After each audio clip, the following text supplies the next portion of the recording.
Paano mo nga ba mapapatunayan sa taong mahal niyo sila? Siyempre dapat hindi lang puro salita, di ba? Hindi enough yung words. Sasabihin mo na mahal kita. Kahit anong mangyari hindi kita ipagpapalit. Kahit anong mangyari hindi kita iiwan. Sobrang sarap pakinggan nun. Ang sarap marinig nun.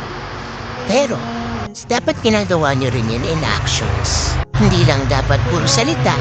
Kundi dapat na-feel and nakikita ng mga kapartner nyo na talagang totoo yung mga sinasabi nyo.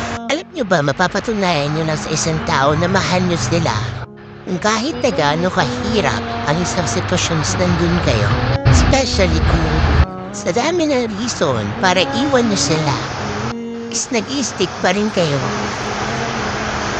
sa isang salitang mahal nyo sila. Kaya kahit anong mangyari is mag-i-stay pa rin kayo sa kanila. Inbound, kahit gano'n nakahirap yung sitwasyon, hindi nyo sila iiwan ng gano'n na lang. Hindi nyo sila bibitawan. Kumbaga kahit pa ipagtulakan nila kayo palayo, kasi pipilit nyo pa rin yung sarili nyo sa kanila at patunayan sa kanila na mahal nyo sila. Kahit gano'n nakahirap para sa inyo. Kumbaga, kahit na hindi yan nakikita ng kapartner nyo yung hirap nyo, pero pinapatunayan nyo pa rin sa kanila kung gaano nyo sila kamahal. Yun nyo lang masasabi talaga na totoong nagmamahal kayo. Totoong mahal nyo yung isang tao. Na hindi lang kayo nag-i-stay dahil convenient sa inyo.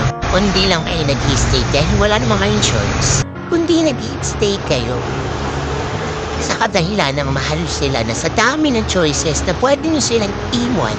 O sa dami ng pagkakataon na iwan na sila. Pero mas pinili nyo pa rin magstay kasi nga mahal nyo.